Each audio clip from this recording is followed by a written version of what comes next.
Franz Lehár. Eine Vision, meine Jugendzeit. Eine sinfonische Fantasie.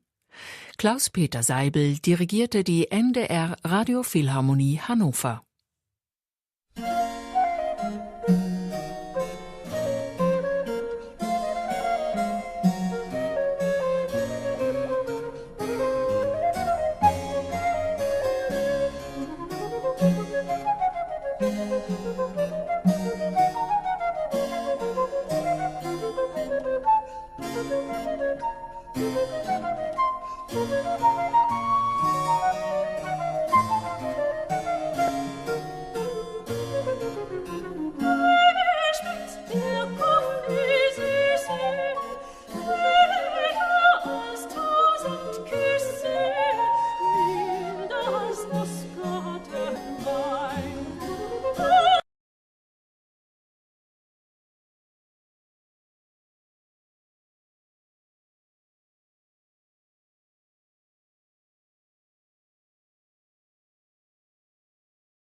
Mr. President, it's a pleasure to welcome you to Chequers. This historic second state visit is a moment to celebrate the unique bond between our two countries. But today we've gone far beyond that. We've renewed the special relationship for a new era.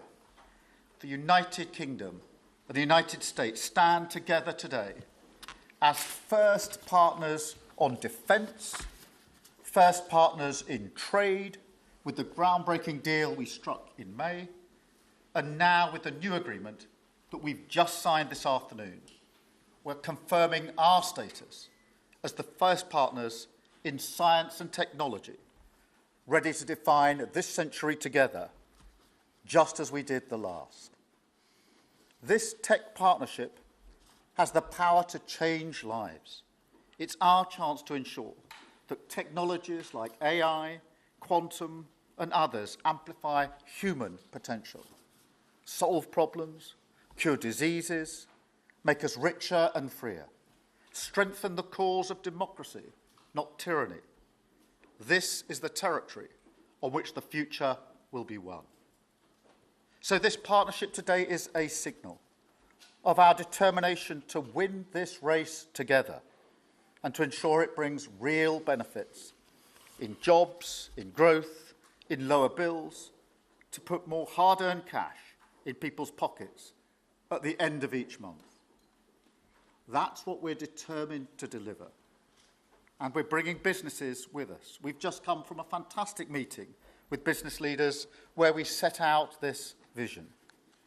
They have responded with new deals and investment, breaking every record that we have.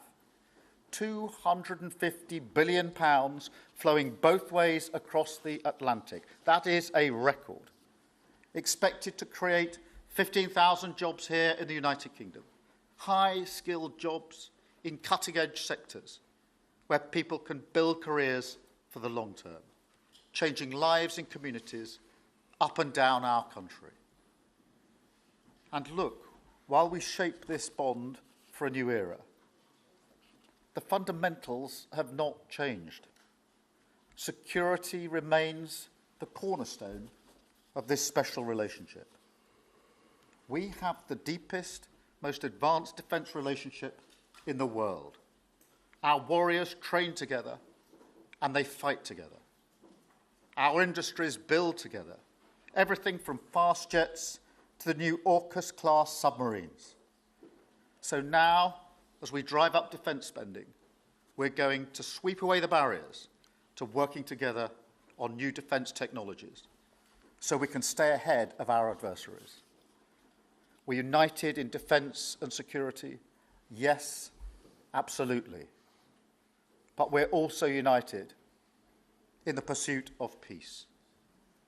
We are working together to end the humanitarian catastrophe in the Middle East, get the aid in, free the hostages, and ultimately bring Israel and the region back towards a comprehensive plan which can deliver peace and security for Israelis and Palestinians alike. We're also working together to end the killing in Ukraine. In recent days, Putin has shown his true face, mounting the biggest attacks since the invasion began, with yet more bloodshed, yet more innocents killed, and unprecedented violations of NATO airspace.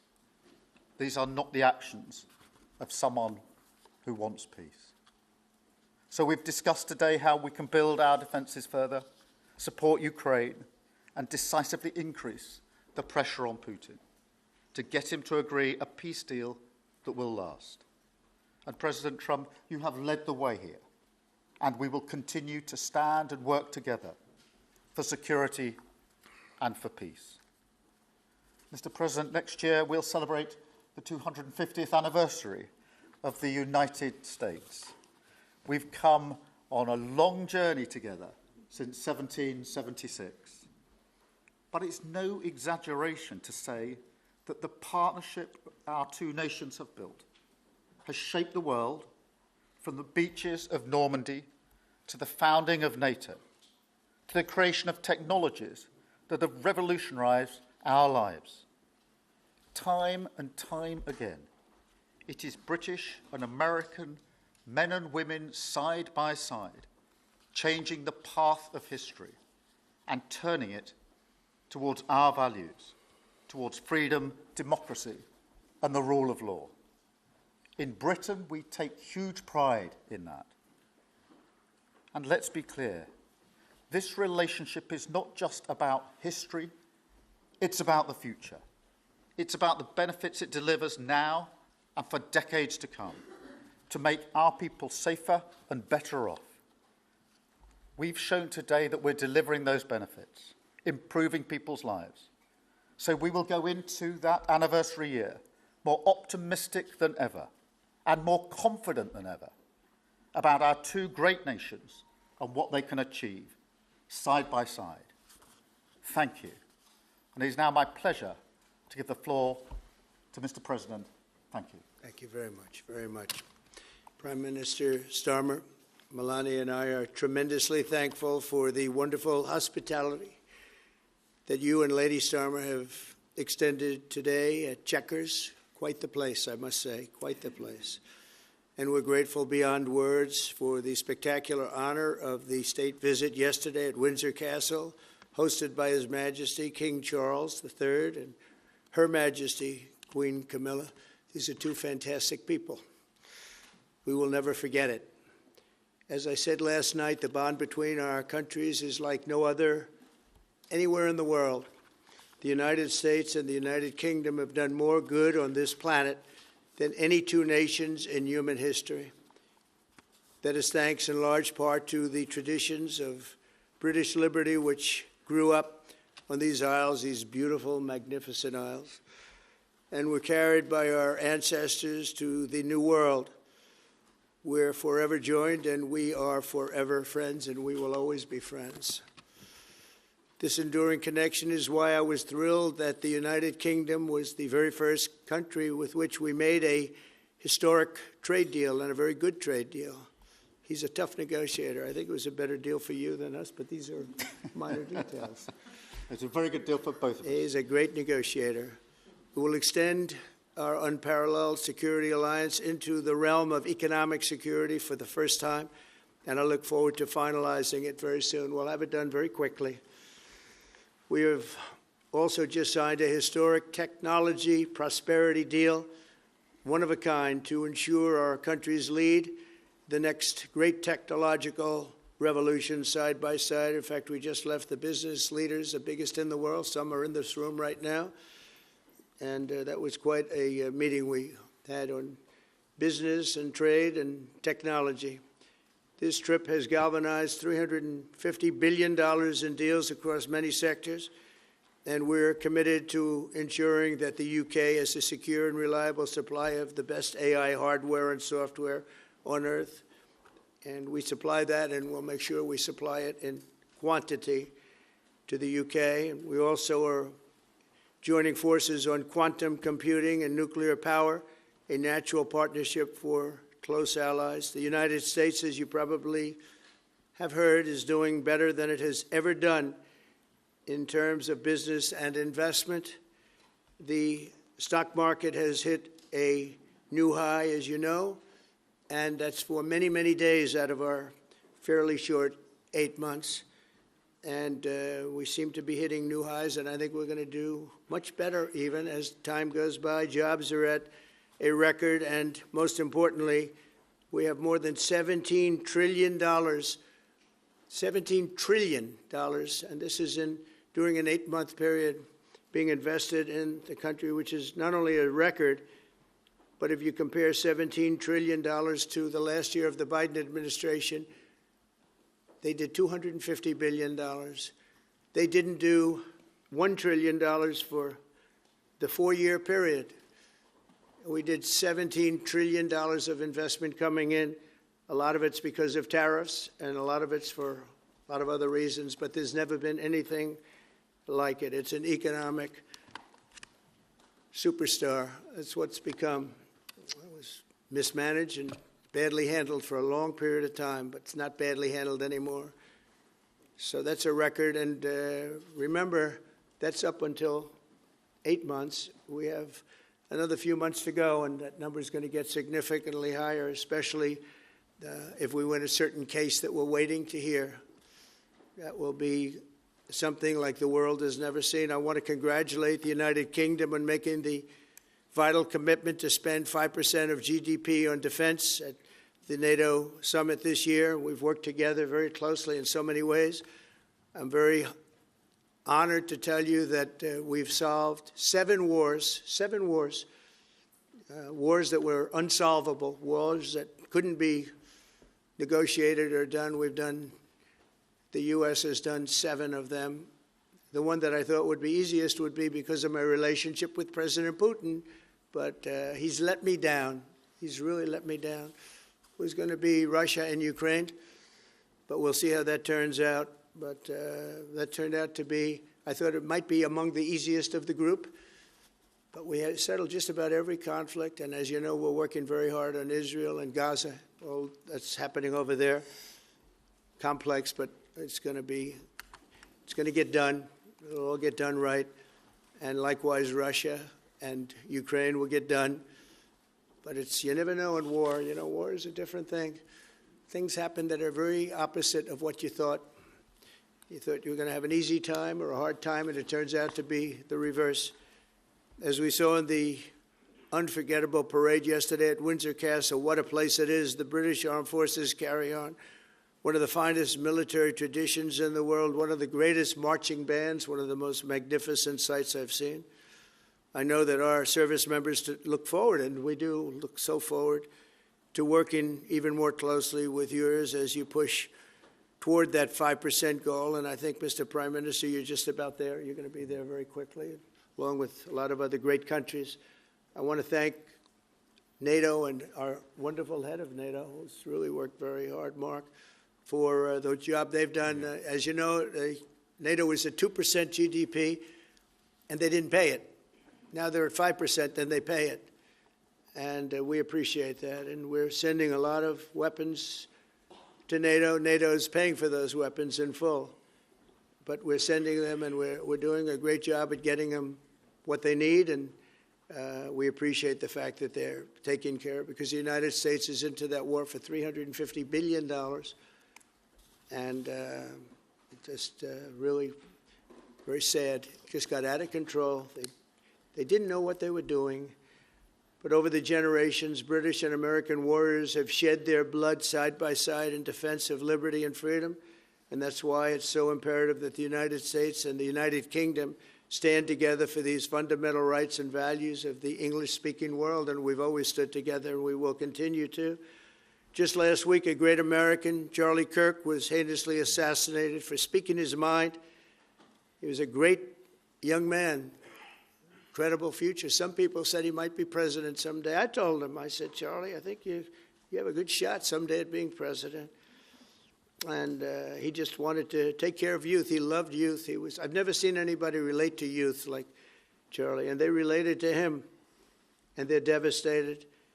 But I appreciate the many British citizens who have offered their condolences. And again, Charlie was a great person. We'll be going out to a service on Sunday. I'll be leaving with some of the people in this room just to celebrate Charlie and all that he's done. So incredible. Never seen anything like it. But I hope that together our nations can lead a movement to defend the glorious traditions of freedom on both sides of the Atlantic. There could be no greater tribute to the immortal bonds of affection and loyalty that unite the British and the American people for all of time. We have a relationship like no other.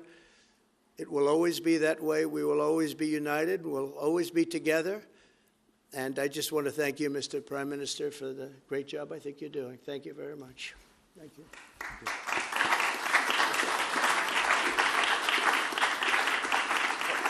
Thank you very much, Mr. President. We're going to take some questions. I'll call 2 or 3 to start with, and then I'll pass over to the President. I've got Chris Mason from the BBC first. Chris. Thank you both. Chris Mason, BBC News. Mr. President, the UK is expected to recognise a Palestinian state in the coming days as the killing in Gaza continues, it often seems that you're the only person that Israel will listen to. What more can you say to them to tell them to stop? And why is the UK's position on a Palestinian state, in your view, wrong? And Prime Minister, what will the recognition of a Palestinian state actually achieve? Is it not just gesture politics to appease people in your own party? Thank you both. Well, Chris, let me just start with that, because we discussed this amongst other things. We had the best part of an hour, I think, upstairs earlier today, just one-to-one, going through a number of affairs, world affairs, in private. And we absolutely agree on the need for peace and a roadmap, because the situation in Gaza is intolerable. The hostages have been held for a very, very long time, and they must be freed.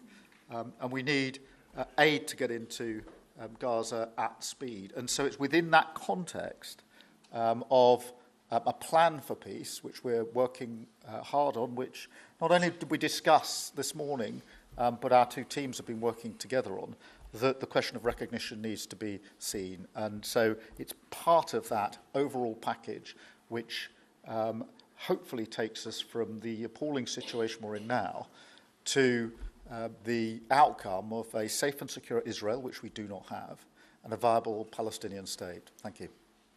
Well, simply, I want the hostages released now, right now, not 1, 2, we'll give you 3 more tomorrow, and, you know, like it's been, but we're the ones that got all the hostages released. We got many, many came to the Oval Office, and I've heard stories like I've never thought even possible. There was no humanity, no anything. I said to them, I said, was there any warmth shown during this stay? Like they offered you a little extra meal, they gave you a little smile, and they said, don't worry, you'll be okay. And every one of them said, not even a little bit. Amazing, you know, to think that during this stay, long stay in some cases. We had a man the other day, 451 days he was there. I always ask that question. And was there any warmth shown? Just a little word of, you know, encouragement. And the answer is every time, absolutely not. I'm shocked to hear it, because in the worst cases, there's always somebody that comes through. We have to remember October 7th, one of the worst, most violent days in the history of the world, not just there, the history of the world. And I got to see the tapes, and I wish I didn't see them, actually, but I got to see them.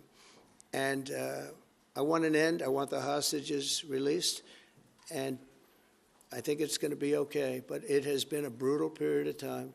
But this has been going on for a long time. This is not something that's over the last year, 2 years. But this has been for decades and decades.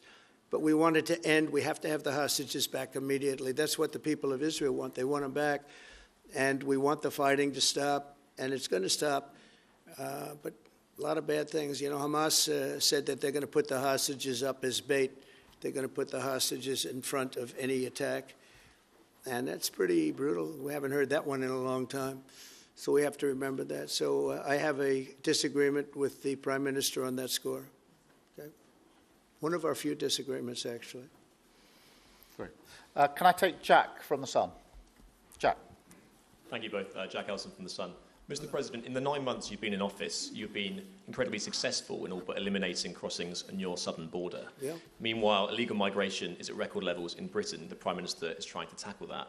What advice would you give to the man standing next to you on trying to stop illegal migration in Britain? And Prime Minister, if I can just ask, the President is all about drill, baby, drill in terms of trying to secure American energy and cut bills for Americans. Meanwhile, you are turning Britain's back on oil and gas in favour of renewable energies, such as wind turbines. Why do you think that you are right and he is wrong? So we had millions of people flowing in, totally unchecked, totally unvetted from the Biden administration. 25 million, in my opinion, that would be about 25 million. They came from prisons, they came from mental institutions, they were gang members, they were drug dealers. They came from the Congo. They came from all parts of South America. They came from everywhere. Think of it, prisons from the Congo being released into the United States, prisons opened up in Venezuela and many other countries pouring into the United States. And I couldn't believe it. One of the reasons I decided to run. I decided to run because I don't want to be controversial, but you see what's happened and you see all the information that's come out. We won in 2020 big. And I said, let's run, we got to run, because I saw what was happening. And the worst thing that I saw was all of these people. You know, we've already solved inflation. We've solved prices. Oil is way down. Energy is way down in the United States. But what I saw happening with millions of people pouring into our country, I couldn't stand to watch it. And we've done a great job. Nobody, if you've seen the last, I appreciate your question, by the way. Nobody, absolutely zero, and I'm not even sure that's possible, but it's a very liberal group that come out with those statistics. The last 3 months, we had zero. From millions of people a year ago, we had zero people enter our country illegally. And we do have people coming in legally through a legal process and testing and lots of other things.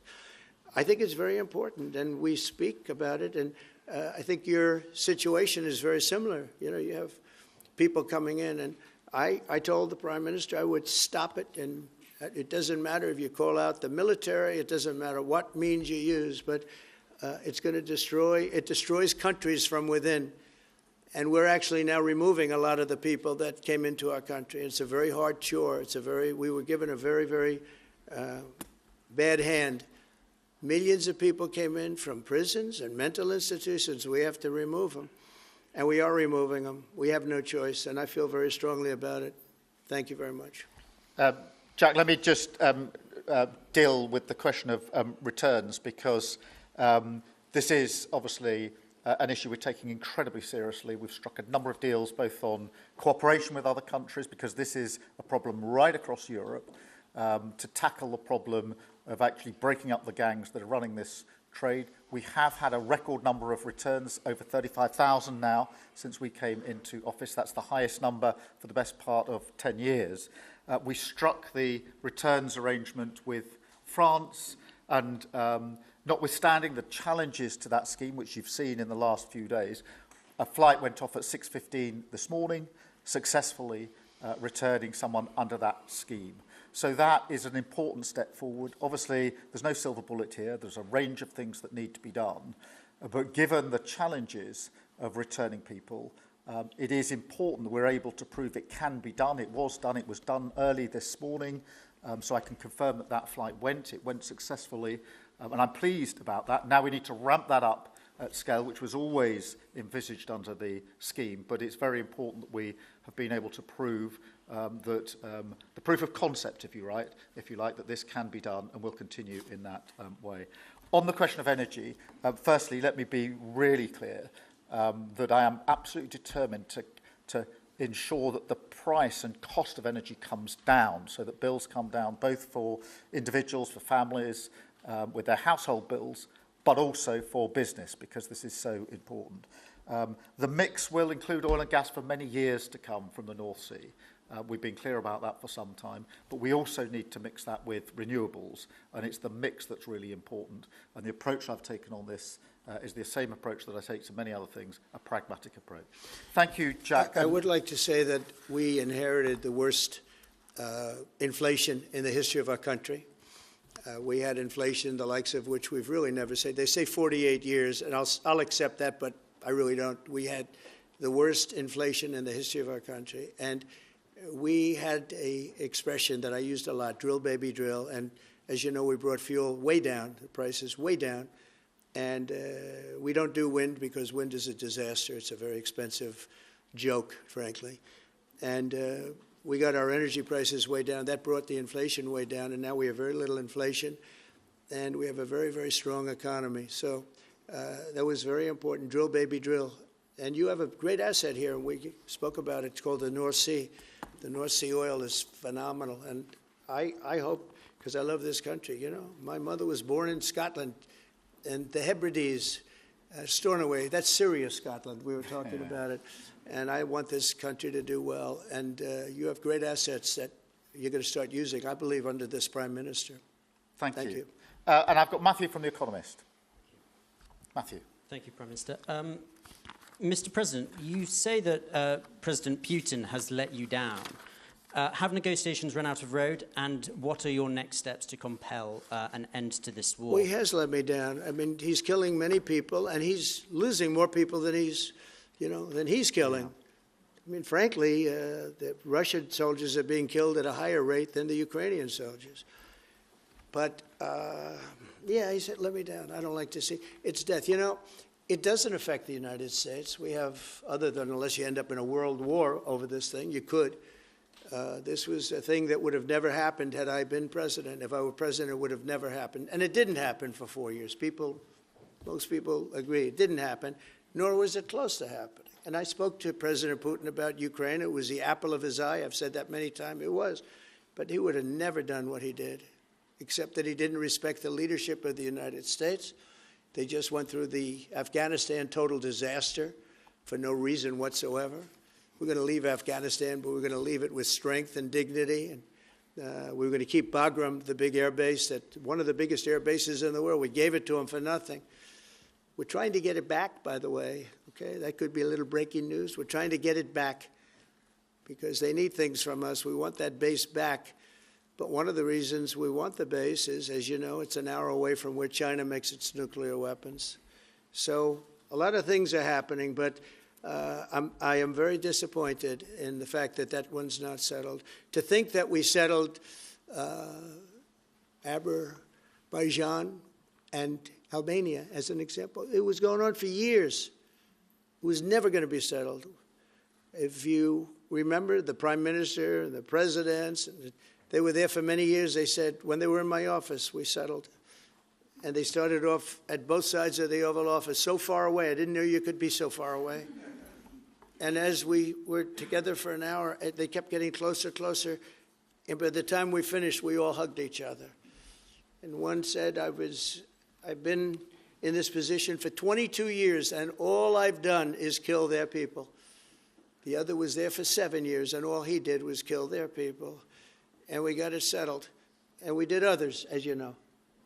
The Congo, we settled the Congo with Rwanda. That was going on, and that was a machete war. That was a gruesome war. Many people, close to 10 million people killed. We got that settled. My biggest disappointment, but it's, you know, look, we did 7, and most of them were not thought to be settleable. We did India and we did Pakistan. That's 2 nuclear. That was purely for trade. You want to trade with us, you're going to have to get along. And they were going at it hot and heavy.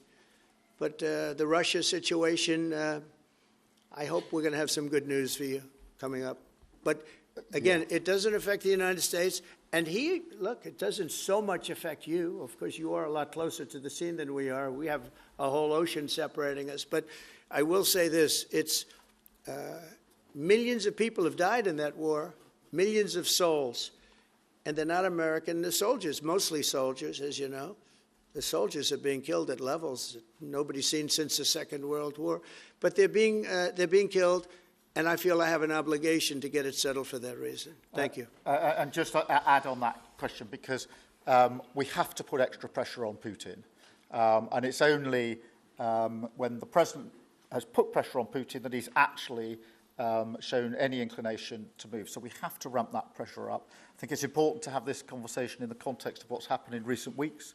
We saw damage and bombing to the British Council in Keir. These are targets that it was thought until recently were not targets that would be hit. The British Council, the European Union Embassy, the Council of Ministers, where President Zelensky's ministers' work was hit. Again, these were thought to be places that wouldn't be hit. And then the incursion into Poland last week. And if you put that together, what you can see is either an emboldenment or at least an increased recklessness on Putin's part. And that's why I said earlier that they're not the actions of someone who wants peace. So we have to ramp up. And we discussed earlier today, we have built the coalition of the willing with British leadership and French leadership, stepping up with military planning in the seas, in the sky, on the ground, and ramping up what we do with the Ukrainians themselves. And of course, that taken with an American guarantee is now an example, I think, of the challenge of Europe stepping up to the plate, which it has done in the last few months, to show through what we and the French have done that we're prepared to take the lead in this and take the necessary measures. But that's a war that could have been a third world war, and I don't think we're going to be there now. But that was heading to a third world war. And what a shame it is. What a shame it is. Mr. President, do you want to call some of the I would love to call a outlets? few of them. Bev, do you want to have a question? I've got to come back to you. Bev Turner, GB News. Thank you. Having been in DC for a few weeks, it's really interesting to see how you run the country as a proud Christian leader. And it really begs the question to the Prime Minister, if you don't mind, are we still a Christian country? But also... When you say we, are you talking here or...? Here. The Here? UK. I'm still British. I I'd might live in rather have America. I'm him still answer that British. question. But also, I can't give you that answer. that's for the Prime Minister. But also, despite what we talked about in Scotland a few weeks ago, we still have 12,000 people a year here being arrested for social media posts, for free speech violations. Does that not remain an important area that there is still a lot of disagreement on? I'd like to have you answer that. Yeah, look, I mean, in terms of I was christened, so that is my church has been all my life, and we are, that is wired into our informal constitution. Of course, we celebrate many other faiths as well, and I'm really proud that we're able to do so as a country. And on free speech, that has long lived in this country, free speech. It's one of the founding values of the United Kingdom, and we protect it jealously and fiercely, and always will, and we will bear down on any limits on free speech. I draw a limit between free speech and the speech of those that want to peddle paedophilia and suicide social media to children, and therefore I'm all for free speech. I'm also for protecting children from things that will harm them, paedophiles, those that peddle suicide, which has had a terrible consequence for individual, particularly teenagers. And so that's the balance we strike. But we have had freedom of speech in this country for a very long time, and we will always protect it. Thank you. Thank you very much. Brian, please. Thank you. Prime Minister, it's good to see you again. You have a beautiful country. Thanks for having us. Thank you for being Two here. questions. One, just recently, President Trump labeled Antifa domestic terrorists. Would you consider doing something like that in your country? Well, we obviously will take decisions for ourselves. I don't want to comment on the decisions of the President, but we take our decisions ourselves. And my question to you, President Trump, is there any update on the auto pen? Yeah, it's just gotten worse from their standpoint. The people that used it, and one in particular, one person, was never told by Biden to do it. Only spoke to Biden twice, and that was just talking about the weather, not talking about any order. And he was taking orders from people other than Joe Biden. Joe Biden wasn't giving those orders. You know, Joe Biden didn't believe in open borders. He didn't. I've known him for a long time. He was never the brightest bulb in the ceiling, as we know. You can go back 40 years ago and you'll see that. Go back and take a look at the hearings on Justice Thomas, and you'll see that very much. But he didn't believe in open borders and all of this nonsense that they're peddling now, which is why they're not in office any longer. It's a shame. The auto pen was illegal. It was illegally used. He never gave the orders. He never told them what to do. And I guess the only one he signed, or one of the few he signed, was the pardon for his son. But you had the congressman who, when they got the information, they found out they were guilty, and they deleted and destroyed all information, everything. You couldn't get any of it. They found out that Nancy Pelosi actually was offered the 10,000 soldiers, and she turned them down. They found out many things that were very bad. So they deleted and destroyed all information. You talk about freedom of the press and freedom of speech. How about that one? And there's not a thing. This is after a year and a half of hearings. They destroyed everything. And somebody's got to be held responsible. So Biden, what he did is they knew, I don't think he knew, but somebody knew. I don't think Biden had a clue about anything, if you want to know the truth. But they gave a pardon to those Congress people. They gave a pardon. Those people are so guilty. They gave a pardon. But Biden didn't know about it. The people, whether it's Lisa or any of those people in there that really ran it. I know them all. And they're sick people. They're smart people. They're very smart. They're probably brilliant, but they're sick in ideology. And they were running the auto pen. And it was totally illegal what he did. And I hope it's going to be so adjudged. Do you want to take one more, and then I'll Okay. go back to British? Let's see. Peter, go ahead. Thank you, President Trump. In the deal that you're working on for the Chinese to sell TikTok to an American buyer, are the Americans going to have to come up with their own algorithm, or are they going to continue to use the successful but addictive Chinese algorithm? So what we're doing, and we're speaking to President Xi on Friday to see if we can finalize something on TikTok, because there is tremendous value, and I hate to give away value, but I like TikTok. It helped get me elected. In fact, Charlie said, "Sir, you ought to get on TikTok. You'd be great." I said, "Really? Tell me about TikTok." And we, as you know, we did unbelievably well with youth, like at a level that no Republican has ever even dreamt of. And in what, look, I think we won it for a lot of reasons, but that was a reason we won the election by such a big number. TikTok has tremendous value. The United States has that value in its hand because we're the ones that have to approve it. I specifically get the right to approve it.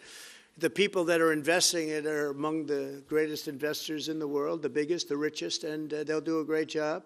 And we're doing it in conjunction with China. But we are getting, the United States is getting a tremendous fee plus, I call it a fee plus, for just making the deal. And I don't want to throw that out the window. I can say this, that you'll have a lot of very unhappy youth. And I use TikTok very legitimately, very straight, just statements every day, little statements, short statements. "Sir, make it short, please." And TikTok Jack, we call him. It was pretty good. Did a good job for me, I guess.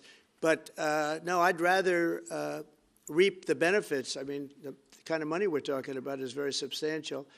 And it'll be owned by all American investors and, the best investors and the, very rich people and companies are going to be owning it. Very, very straight, very legitimate companies, and really companies that love America. So they're going to be owning it. It's a big thing. And on a much bigger scale, and probably that's why we were able to get that, but on a much bigger scale, we're pretty close to a deal. We may do an extension with China, but it's an extension based on the same terms that we have right now, which are pretty good terms. And my question for Prime Minister Starmer, if you feel so strongly about officially recognizing Palestine for statehood, why are you waiting for President Trump to leave the country? Why can't you just do it right now?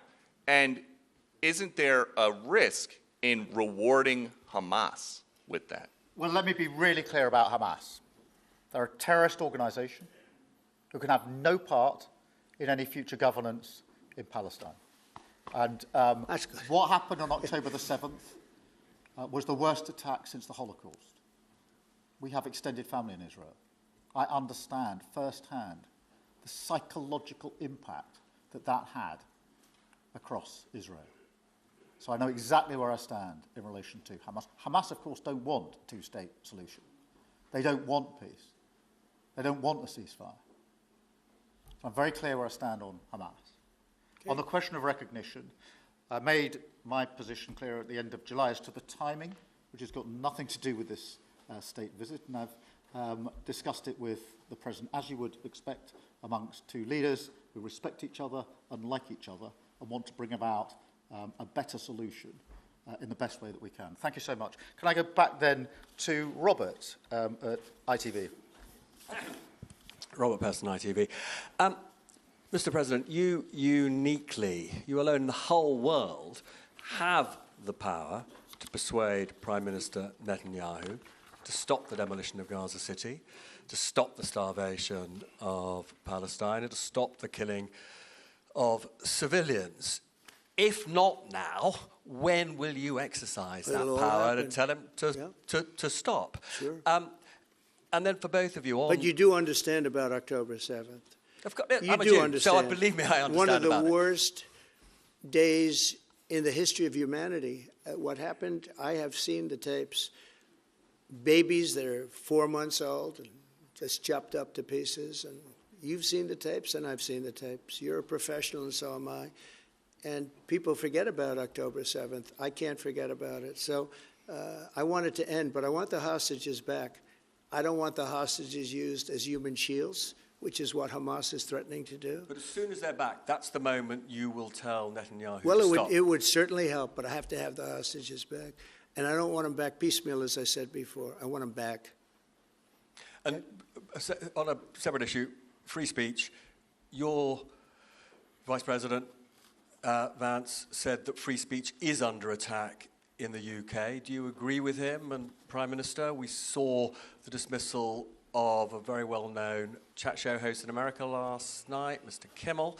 Is free speech more under attack in Britain or America? Well, Jimmy Kimmel was fired because he had bad ratings more than anything else, and he said a horrible thing about a great gentleman known as Charlie Kirk. And Jimmy Kimmel is not a talented person. He had very bad ratings, and they should have fired him a long time ago. So, you can call that free speech or not. He was fired for lack of talent.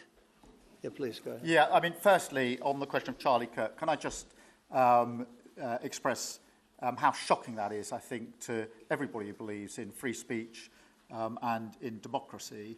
It sent shockwaves through the world, and I know that he was a friend of the president, and I reached out straight away to the president because I understood how impactful it would be on him and his family. And we all need to be absolutely clear about that. Whatever our political views, it is shocking and is to be condemned. On free speech, not much to add to the answer I gave earlier. This country's had free speech for a very, very long time. It is part of who we are as a country, and it is the values that we fought for. We fought for it during the Second World War alongside each other. So we need no reminding of the importance of free speech in this country. Thank you, Robert. And I go to Beth for the final question, please. Beth. Thank you so much. Sky. Thank you, Beth Rigby, Sky News. Thank you, Prime Minister. If I could start with you. Prime Minister, President Trump has said he's ready to impose major sanctions on Russia if NATO countries stop purchasing Russian oil. He's got a point, hasn't he? Is that what you now believe is needed to bring Putin properly to the table? And what's your message to the President on US sanctions? And Mr. President, if I may, the King praised your personal commitment last night to finding solutions to the world's most intractable conflicts. You have invested much of your time and effort in Ukraine. But even as you seek to broker a deal, President Putin is escalating the war. He's firing drones into NATO airspace. You say he has let you down. Was it a mistake to invite him to Alaska? Do you regret it? No. And is it time to squeeze him, sir, and scare him and impose sanctions? And finally, if I may, the elephant in the room, Lord Mandelson, he is no longer the ambassador. Do you have some sympathy with him that he lost his job over historic links to Jeffrey Epstein? Thank you very much, sir. I don't know him, actually. I had heard that, and I think maybe the Prime Minister would be better speaking of that. That was a choice that he made, and I don't know. What is your answer to that? Well, I mean, it's very straightforward. Some information came to light last week which wasn't available when he was appointed, and I made a decision about it, and that's very clear. On the question of the pressure on Putin and on Russia, which is obviously really important, look, I think it is a challenge to Europe. There are a number of European countries which are too reliant on energy from Russia. The UK actually obviously has almost got nothing at all, but we do need to bear down and work with our European counterparts here. There are one or two countries, I think, that do need to look again at the question of energy. There's no one silver bullet here.